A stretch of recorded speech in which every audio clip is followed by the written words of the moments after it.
عليه توكلت وهو رب العرش العظيم.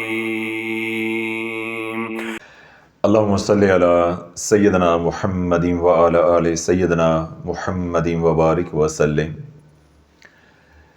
جیسے آپ حضرات کو معلوم ہے کہ شافیہ سوشل میڈیا کا آفیشیل ڈیجیٹل چینل عرش، جس پہ ہم یہ محنت کر رہے ہیں کہ امت کو کسی طرح گھسیٹ کر ان وظائف سے نکال کر لے آئیں جن وظائف کا کوئی سر و پا نہیں ہے، جو وظائف انتہائی خطرناک ہیں، جن وظائف کے ساتھ شرائط ہیں.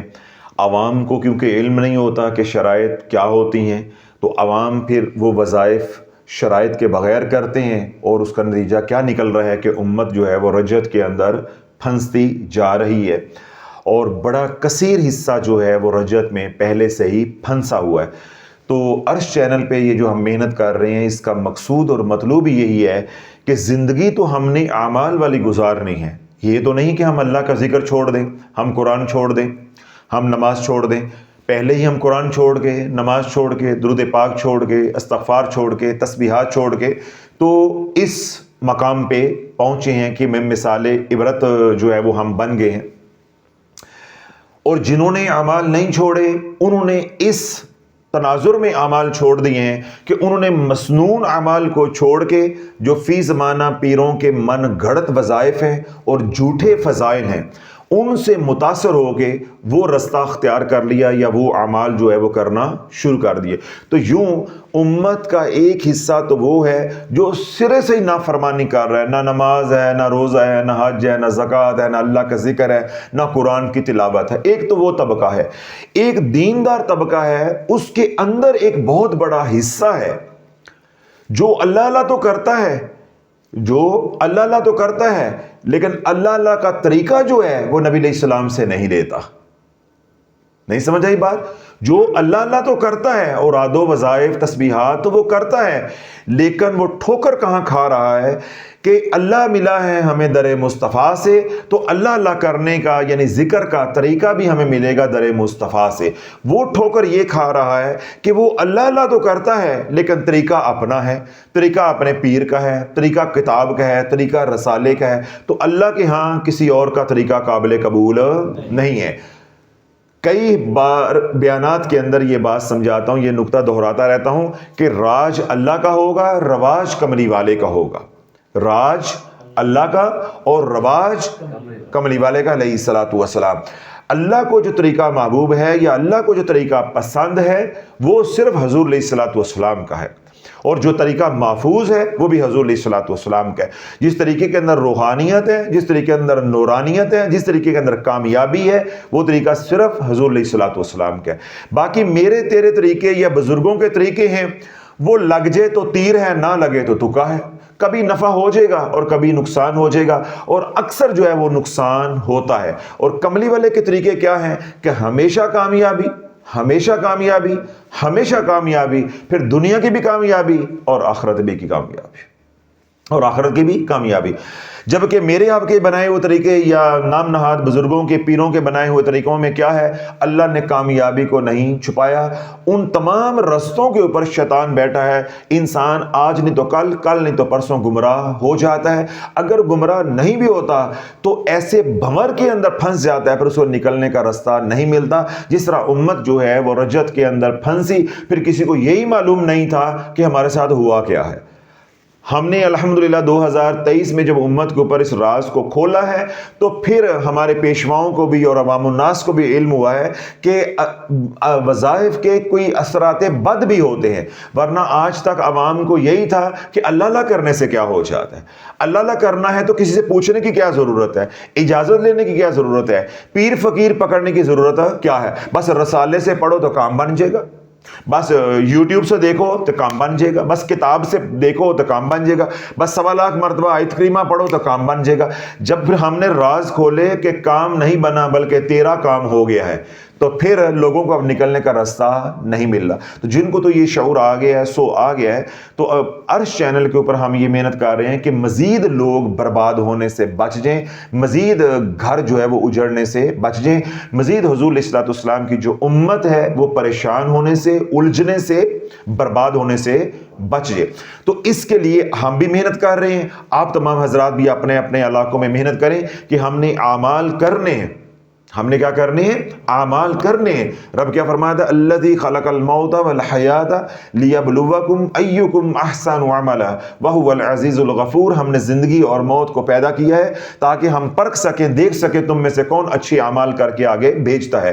تو اعمال تو ہم نے کرنے ہیں, لیکن امت کو شعور یہ دینا ہے کہ اعمال صرف چلے گئے تو حضور علیہ الصلوۃ والسلام نے جو بتائے ہیں, اللہ کے احکامات ہوں گے, نبی علیہ الصلوۃ والسلام کی سنتیں ہوں گی, یہ اعمال ہیں, باقی کوئی اعمال نہیں ہے. باقی سب ڈگونسلہ ہے, سب فراڈ ہے, کوئی وہ اعمال نہیں ہے. جن پیروں نے اپنے من گڑت وظائف کا نام اعمال رکھ لیا ہے, وہ کوئی اعمال اللہ کی بارگاہ میں قبول نہیں ہے. اللہ بولو اس طرح تو میں ایک کتاب لکھ دوں, میں کہوں جی یہ اعمال ہیں, آپ بھی یہ کہیں اعمال ہیں, یہ بھی یہ کہ اعمال ہیں, یہ بھی کہے یہ اعمال ہیں. ذرا خود ذرا تحمل کے ساتھ سوچو کہ آپ کفر کو دین پیش کرو گے تو کس کی کتاب پیش کرو گے؟ بولو نا. اب جب میں بھی دعوے دار ہوں کہ یہ اعمال ہیں, آپ بھی دعوے دار ہیں کہ یہ اعمال ہیں, آپ کہتے ہیں یہ میرے مرشد کے اعمال ہیں, وہ کہتے ہیں جی یہ میرے مرشد کے اعمال ہیں, کوئی کہتا ہے جی یہ غوث پاک کے اعمال ہیں, کوئی کہتا ہے یہ سید علی حجویری کے اعمال ہیں, کوئی کہتا ہے یہ بابا فرید کے اعمال ہیں. میرا سوال یہ ہے کہ آپ نے جب شافعی بن کے اپنے علاقوں میں کام کرنا ہے تو غیر مسلم کو دعوت بھی تو دینی ہے نا. جب غیر مسلم کو دعوت دو گے, یا وہ لوگ جو اولیاء اللہ کو نہیں مانتے ان کو قریب کرو گے, ان کو دعوت دو گے, تو جب ان کو دعوت دو گے تو کون سی کتاب پیش کرو گے؟ سمجھ آئی کوئی بات؟ کوئی شرمندگی ہوئی ہے کہ کون سی کتاب اس پر پیش کرو گے؟ تو کتاب پیش کرنی پڑے گی آپ کو ہر صورت میں. اگر دعوت و تبلیغ کا کام کرنا ہے وہ کیا ہے؟ کتاب اللہ. تو مجھے بتاؤ پھر تیرے پیر کے وظیفے کہاں جائیں گے اس وقت؟ اور اگر آپ کتاب اللہ کو پیچھے کر کے کہتے ہو کہ میں دعوت کا کام کر رہا ہوں, میں دین کا کام کر رہا ہوں, میں تبلیغ کا کام کر رہا ہوں, نہیں بھائی, تو مسلک پرستی کر رہا ہے, تو پیر کا پرچار کر رہا ہے, اس کی سوچ کو پروان چڑھا رہا ہے, تو کملی والے کی سنتوں کی بات نہیں کر رہا, اللہ کے فرمان کی بات, اللہ کے احکامات کی بات نہیں کر رہا. جب تو صحیح معنوں میں دعوت و تبلیغ کا کام کرے گا تو ایک ہاتھ میں قرآن ہوگا اور ایک ہاتھ میں سنت رسول علیہ الصلوۃ والسلام ہوگی, خلاص. بس اس کے بعد صالحین کی زندگی ہوگی جس سے ہمیں ٹھنڈک ملے گی کہ دیکھو یہ قرآن پہ چلے, انہوں نے سنتوں کی غلامی کی, سنتوں پہ چلے, تو صالحین کا مقام بیان کرو گے کہ ان کو یہ نفع ہوا. بس باقی ہمارے لیے نمونہ کیا ہے؟ لَقَدْ كَانَ لَكُمْ فِي رَسُولِ اللَّهِ أُسْوَةٌ حَسَنَةٌ. نمونہ ہمارے لیے صالحین میں کوئی نہیں ہے, نمونہ ہمارے لیے حضور علیہ الصلوۃ والسلام کی ذات اقدس ہے. صالحین سے, اولیاء اللہ سے, اپنے مرشد سے صرف ہم نے ٹھنڈک لینی ہے, حوصلہ لینا ہے کہ دیکھیں یہ حضور کے رستے پہ چلے ہیں تو اللہ نے غوث پاک کو کیا مقام دیا ہے, اللہ نے سید الحجویری کو کیا مقام دیا ہے, اللہ نے بابا فرید کو کیا مقام دیا ہے, اللہ نے جو ہے شیخ الاسلام حضرت بہاؤالدین زکریا ملتانی رحمۃ اللہ علیہ کو کیا مقام دیا ہے. ان سے ہم نے حوصلہ پانا ہے. نمونہ ہمارے لیے کون ہے؟ حضور علیہ الصلوۃ والسلام. نمونہ کون ہے؟ حضور علیہ الصلوۃ والسلام. تو کتاب حضور کی چلے گی جو نمونہ ہے, ماڈل ہے, یا کتاب میری تیری چلے گی؟ حضور کی چلے گی. تو حضور علیہ الصلوۃ والسلام کے اوپر رسالہ نازل ہوا ہے, 5 سورتیں نازل ہوا ہے. بولو نا. اب چپ کیوں کر گئے ہو؟ حضور علیہ الصلوۃ والسلام پہ کتاب نازل ہوئی ہے, وہ کتاب کا نام ہے قرآن, قرآن مجید فرقان حمید. رسالہ نازل ہوا ہے, 5 سورتیں نازل ہوا ہے, سوشل میڈیا نازل ہوا ہے, یوٹیوب کے چینل میں جو کچھ بتایا جا رہا ہے وہ نازل ہوا ہے؟ نہیں ہوا. اس کا کیا مطلب ہے؟ کہ وہ سارے اعمال نہیں ہیں. وہ مستحب کے درجے میں آتے ہوں گے, واللہ عالم آتے ہیں یا نہیں آتے. ان کے ساتھ نہ اللہ نے حفاظت کا وعدہ کیا ہے اور نہ کامیابی کا وعدہ کیا ہے. اپنے احکامات کے ساتھ, نبی علیہ الصلوۃ والسلام کے طریقے کے ساتھ اللہ نے کامیابی کا بھی وعدہ کیا اور اللہ نے حفاظت کا بھی وعدہ کیا ہے. میں ایک عمل بتاتا ہوں, آپ کا دل اش بھی کار اٹھے گا اور آپ کو ندامت, اگر ایمان زندہ ہے, ضمیر زندہ ہے, آپ کو ندامت اور شرمندگی اتنی ہوگی کہ ہم نبی علیہ الصلوۃ والسلام کے پیارے منٹھار اعمال چھوڑ کے کتھے کھے کھاندے رہے ہیں. کہاں ہم ذلیل و خوار ہوتے رہے ہیں، لمبی لمبی تسمیاں کر کے آج ہم رجت میں پھنس گئے ہیں، برا حال، بونکے دیہڑے ہمارے، نہ ہمیں کو پوچھنے والا، نہ ہمیں کو نکالنے والا، نہ کوئی ذمہ داری لینے والا ہے کہ تمہیں ہو کیا گیا ہے، تمہیں ہو کیا گیا۔ گھر میں بیماریاں ہیں، کیا ہے؟ گھر میں بیماریاں ہیں، گھر میں پریشانیاں ہیں، گھر میں لڑائی جھگڑے ہیں، گھر میں مالی تنگ دستی ہے، گھر کے اندر جادو ہے، گھر کے اندر کالی نظر ہے، گھر میں بیٹیوں کے رشتوں کی بندش ہے، بیٹے گھر میں بیٹھے ہیں، کوئی کاروبار نہیں ہے، قرضے کے تلے دبے ہوئے ہیں، کسی طرح کا مسئلہ ہے، کاروبار کا ہے، صحت کا ہے، اندر کا ہے، باہر کا ہے، یا آپ باہر کہیں کاروبار کرنا چاہتے ہیں، کسی ملک میں جانا چاہتے ہیں، اسباب پیدا نہیں ہو رہے، کوئی حاجت ہے یا کوئی آپ کو تکلیف ہے، اللہ والو کوئی ورد نہیں، کوئی وظیفہ نہیں، کوئی صدقہ خیرات نہیں، کوئی شرائط نہیں، کچھ نہیں کرنا۔ کیا کرنا ہے؟ کچھ نہیں کرنا۔ اب آپ پوچھو کہ حضرت صاحب کچھ نہیں کرنا؟ ہاں، کچھ بھی نہیں کرنا، کوئی ورد وظیفہ نہیں کرنا، کوئی اگے شاہ پیچھے شاہ کرنٹ شاہ کے پاس نہیں جانا، کوئی نیلا پیلا چٹا کالا دبانا پلانا کھلانا لٹانا کوئی کام نہیں کرنا۔ کیا کرنا ہے؟ فجر کی نماز پڑھو۔ کیا کرو؟ فجر کی نماز پڑھو، جہاں پڑھیے وہیں بیٹھے رہو، بیٹھ کے اللہ کی پاکی بیان کرو، سبحان اللہ سبحان اللہ سبحان اللہ، الحمدللہ الحمدللہ الحمدللہ، اللہ اکبر اللہ اکبر اللہ اکبر، درود پاک پڑھو جتنا پڑھ سکتے ہو، استغفار کرو جتنا کر سکتے ہو، قرآن کی تلاوت کرو جتنی کر سکتے ہو۔ یہ کوئی وظیفہ ہے؟ اس کا تو عین حکم ہے، اس کا تو عین حکم ہے۔ یہ کب کرنا ہے؟ فجر کی نماز پڑھ کے۔ ہماری مائیں بہن بیٹیاں نماز گھر میں فجر کی پڑھتی ہیں، وہیں جمع جائے نماز پہ بیٹھی رہیں، ٹھیک ہے؟ آپ مسجد میں نماز پڑھتے ہیں، مسجد میں نماز پڑھ کے وہیں بیٹھے رہیں۔ کوئی ڈیوٹی پہ ہوتا ہے، دفتر میں ہے، کالج میں ہے، اسکول میں ہے، کسی ہسپتال میں رات کی ڈیوٹی ہے، جہاں ڈیوٹی کی ہے، جہاں فجر کی نماز پڑھی ہے، نماز پڑھ کے وہیں مصلی پہ بیٹھے رہنا ہے۔ فجر کی نماز پڑھنے کے بعد سے لے کے سورج طلوع ہونے تک، سورج طلوع ہونے تک، ہمارے ہاں پاکستان کے اندر نماز پہلے ہی بہت دیر سے پڑھائی جاتی ہے، تو جب ہم نماز سے فارغ ہوتے ہیں تو بمشکل 20 منٹ ہوتے ہیں، 20-25 منٹ ہوتے ہیں تو سورج نکل آتا ہے۔ تو سورج نکلنے کے مزید 15 سے 20 منٹ ہم نے جمع کرنے ہیں، تو یہ سارے بھی آپ ملائیں گے تو کل 40 منٹ بننے ہیں۔ کتنے بننے ہیں؟ 40 منٹ۔ یہ 40 منٹ بیٹھ کے آپ قرآن کی تلاوت کریں۔ کیا کریں؟ قرآن کی تلاوت۔ کوئی وظیفہ نہیں کرنا کہ بھائی میں یہ سورت پڑھ لوں، میں یہ سورت پڑھ لوں، کوئی وظیفہ نہیں کرنا۔ قرآن کی تلاوت کرو، ایک طرف سے شروع ہو کے ترتیب کے ساتھ ترتیل کے ساتھ قرآن کی تلاوت کرو۔ ایک تسبیح درود پاک کی پڑھو، ایک تسبیح جو ہے استغفار کی کرو، ایک تسبیح فاطمہ کر لو، بس اتنا ہی آپ کام کرو گے۔ پاؤس پارا پڑھو گے، ساتھ یہ تھوڑا سا یہ ذکر کرو گے تو آپ کا اشراق کا وقت ہو جائے گا، اشراق کا وقت ہو جائے گا۔ جب سورج نکلے کو 15 سے 20 منٹ گزر جائے، مثال کے طور پہ آپ کے علاقے میں سورج کی پہلی کرن جو ہے وہ پڑتی ہے 7 بجے، تو 7:15 جو ہے وہ اشراق کا وقت ہے۔ بس کھڑے ہو جو، 2 رکعت نماز نفل اشراق پڑھنی ہے، پڑھ کے اللہ سے اللہ کو مانگ لو، اللہ سے اللہ کو مانگ لو، اللہ سے صحت مانگ لو، اللہ سے دنیا مانگ لو، اللہ سے گھر میں جادو ہے تو اس کا توڑ مانگ لو، بندش ہے تو اس کا توڑ مانگ لو، گھر میں بیماریاں ہیں تو شفا مانگ لو، گھر میں رزق کی تنگی ہے تو کشادگی مانگ لو، قرض میں پھنسے ہیں تو اللہ سے خلاصی مانگ لو۔ جو بھی اللہ والو مسئلہ ہے، صرف سوال ہے 2 رکعتوں کا، صرف سوال کیا ہے؟ 2 رکعتوں۔ اب آپ سن، انس بن مالک اس کے راوی ہیں، ترمذی شریف کی یہ حدیث پاک ہے، اللہ کے نبی علیہ الصلوۃ والسلام نے ارشاد فرمایا کہ جس نے فجر کی نماز با جماعت پڑھی، پھر جہاں نماز پڑھی وہیں بیٹھ کے وہ ذکر اذکار تسبیحات میں مشغول رہا، پھر اٹھ کے اس نے 2 رکعتیں پڑھی۔ کیا پڑھی؟ 2 رکعتیں پڑھی، تو اللہ کے نبی علیہ الصلوۃ والسلام نے ارشاد فرمایا اس کو ایک مقبول حج عمرے کا ثواب ہے، مقبول حج عمرے کا ثواب ہے، مقبول حج عمرے کا ثواب ہے۔ اللہ والو آج آپ عمرہ کرنے جائیں تو 3 سے 5 لاکھ روپے آپ کا خرچ ہوگا، حج کرنے جائیں گے تو 16 سے 20 لاکھ روپے آپ کا خرچ ہوگا، صرف 2 رکعتیں پڑھنی ہیں، 2 رکعتیں پڑھنی ہیں، اور اس کے بعد جو اللہ سے مانگو گے آپ کو مل جائے گا۔ اب آپ توجہ کے ساتھ سن لیں، فجر کی نماز کے بعد سورج نکلنے کے بعد جو نماز ہوتی ہے اس نماز کو کہتے ہیں نماز اشراق، اس نماز کو کیا کہتے ہیں؟ نماز اشراق۔ اب پہلی بات ہے یہ اس کا وقت کیا ہے. اس کا وقت میں نے بتا دیا مثال دے کر کہ آپ کے علاقے میں آج کل سورج نکل رہا ہے 7 بجے, یعنی پہلی کرن اس کی آتی ہے 7 بجے. تو 7 بجے کے بعد 15 منٹ آپ جمع کریں گے اس کے اندر, ٹھیک ہے. تو 15 منٹ کے بعد وقت ہو جاتا ہے نماز اشراق کا. اگر 20 کر لیں تب بھی ٹھیک ہے. علماء نے 7 منٹ سے بات شروع کی ہے اور 15 پہ لے آئے ہیں. کچھ علماء کہتے ہیں 5 اور جمع کرو.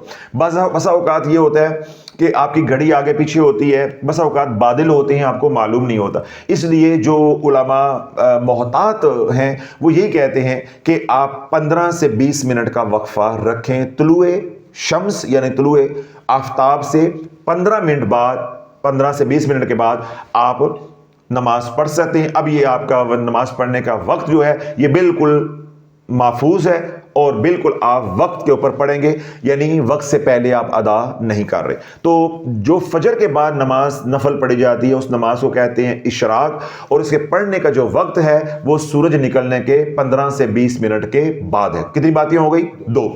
تیسری بات یہ ہے کہ کتنی رکعتیں پڑھیں گے؟ صرف 2. کتنی رکعتیں پڑھیں گے؟ 2. تو رکعات کتنی ہو گئی؟ 2. تو کتنی باتیں ہو گئی؟ 3. چوتھی بات یہ ہے کہ اس کے اندر کون کون سی سورت پڑھی جائے گی. کوئی پابندی نہیں ہے, کوئی شرط نہیں ہے. دونوں رکعتوں کے اندر قل هو اللہ احد پڑھ لو, دونوں رکعتوں کے اندر انا اعطینا پڑھ لو, دونوں رکعتوں کے اندر جون سی مرضی سورہ فلق, ایک کے اندر سورہ ناس پڑھ لو, جو آپ کو آتی ہے. کوئی اس کا خاص طریقہ نہیں ہے, کوئی اس کی صورتیں نہیں ہیں. اگر اللہ نے آسانی دی ہے تو لمبی صورتیں پڑھ لو. اگر وقت کم ہے, دفتر جانا ہے, بچوں کا ناشتہ بنانا ہے, دکان پہ جانا ہے, ذمہ داری ہے, تو آپ چھوٹی صورتیں قل هو اللہ احد, سورۃ کوثر پڑھ لو, 7 سورۃ عصر پڑھ لو, یا جیسا میں نے مثال دی سورہ فلق ناس پڑھ لو, یا جو معمول کی صورتیں آپ پڑھتے ہیں کوئی بھی 2 صورتیں پڑھ سکتے ہیں. اور نفلوں کے اندر یہ بھی آسانی ہے, نماز اشراق کے اندر یہ بھی آسانی ہے کہ آپ ایک ہی صورت کو دونوں رکعتوں کے اندر دوہرا بھی سکتے ہیں. فرضوں میں ایسا نہیں کرتے, وہاں یہ قابل تحسین نہیں ہے, لیکن نفلوں کے اندر آپ ایک صورت کو دوہرا بھی سکتے ہیں. ٹھیک ہے. مثال کے طور پہ آپ نے سورۃ علم نشرہ پڑھی پہلی رکعت کے اندر, تو دوسری رکعت کے اندر بھی آپ سورۃ علم نشرہ پڑھ سکتے ہیں. اور اگر قرآن آتا ہے تو پہلی رکعت کے اندر سورۃ علم نشرہ پڑھیں اور دوسری رکعت کے اندر سورۃ فیل پڑھ لیں, الم تری کیف فعل ربک باصحاب الفیل, یہ والی پڑھ لیں. تو یہ آپ کے اوپر ہے. تو پہلی بات ہو گئی کہ فجر کی نماز کے بعد جو نفل نماز ہوتی ہے طلوع شمس پہ, اس کا نام کیا ہے؟ نماز اشراق. اس کا وقت کون سا ہوگا؟ 15 سے 20 منٹ طلوع آفتاب کے بعد. ٹھیک ہے. رکھتے ہیں اس کی کتنی ہوں گی؟ صرف 2. اس کے اندر قرآن کی تلاوت کون سی کریں گے؟ جون سی مرضی سورت جو ہے وہ آپ پڑھ سکتے ہیں. تو اللہ یہ مکمل معلومات ہیں. اب آپ کے ذہن میں یہ بات آئے کہ اللہ کے محبوب علیہ الصلوۃ والسلام نے یہ بات ارشاد فرمائی ہے کہ جس نے 2 رکعتیں پڑھی اس کو مقبول حج عمرے کا ثواب ہے. تو کیا میں 2 اور بھی پڑھ سکتا ہوں, 4 اور بھی پڑھ سکتا ہوں؟ تو اللہ بولو دین نام تیری میری مرضی کا نہیں ہے, دین نام ہے اللہ کا حکم, کملی والے کی سنت کا. جب آپ مزید پڑھو گے تو وہ اشراق میں نہیں آئے گا, وہ ویسے نوافل میں آ جائے گا. وہ بے شک سارا دن آپ پڑھتے رہو, میں کون ہوتا ہوں آپ کو روکنے والا. میں نے بات کی ہے اشراق کی. تو اشراق کی جو رکعتیں ثابت ہیں وہ صرف 2 ہیں. اور اگر آپ اتنی ہی عبادت کرنے والے ہیں تو انشاءاللہ کسی دن میں بیان کروں گا نماز چاشت کے اوپر, آپ چاشت پڑھ لو. 2 گھنٹے کے بعد چاشت کا وقت شروع ہو جاتا ہے, تو انشاءاللہ اس کے اوپر بھی کلام کروں گا, تو پھر آپ چاشت پڑھ لینا. تو ہم نے 2 ہی پڑھنی ہے صرف. ٹھیک ہے. اور اگر آپ فارغ ہیں, یعنی گھر میں آسانی ہے یا بڑھاپا ہے, کوئی ریٹائر ہو گئے ہوئے ہیں, کوئی ذمہ داریاں نہیں ہیں, تو اس کے بعد آپ نے جب یہ اشراق پڑھ لی ہے تو اشراق پڑھ کے آپ تھوڑا سا آرام کرو, ناشتہ کرو, واک کرنے کے لیے جاؤ, سیر کرنے کے لیے جاؤ, اپنے جسم کو بھی وقت دو, جسم تر و تازہ ہو جائے. جب واپس آؤ آ کے پھر قرآن پڑھو, درود پاک پڑھو, تسبیحات کرو سارا دن. 2 گھنٹے کے بعد پھر میں سے بتایا کہ اگلے بیان میں انشاءاللہ نماز چاشت کے حوالے سے بات کروں گا. جتنی بھی نفلی نمازیں ہیں, اس سے صلاۃ التسبیح ہے, صلاۃ الحاجت ہے, صلاۃ التوبہ ہے, نماز شکرانہ ہے, تو ایک ایک کر کے سب کے اوپر کلام کروں گا تاکہ ہماری نمازیں جو ہیں وہ درست ہو جائیں. ہمارا جو بنیادی ضروریات دین کا علم ہے اس کے اندر کوئی کمی ہے تو وہ کمی دور ہو جائے. تو اللہ بولو آج کے بعد اس نماز کو اپنے معمولات میں شامل کر لو اور تمام وظائف سے توبہ کر لو کہ آج کے بعد کوئی وظیفہ نہیں کریں گے. کملی والے کا بتایا ہوا وظیفہ یعنی نماز کی صورت میں یہ عمل کریں گے. اللہ بولو یہ نماز پڑھو گے اللہ بھی راضی, اللہ کا محبوب بھی راضی. نہ رجت ہوگی, نہ اثر بد آئے گا, نہ کسی قسم کی مصیبتیں آئیں گی, بلکہ سجدے میں جا کے اللہ سے اللہ ہی کو مانگ لو. بس میں تو ایک ہی بات کہتا ہوں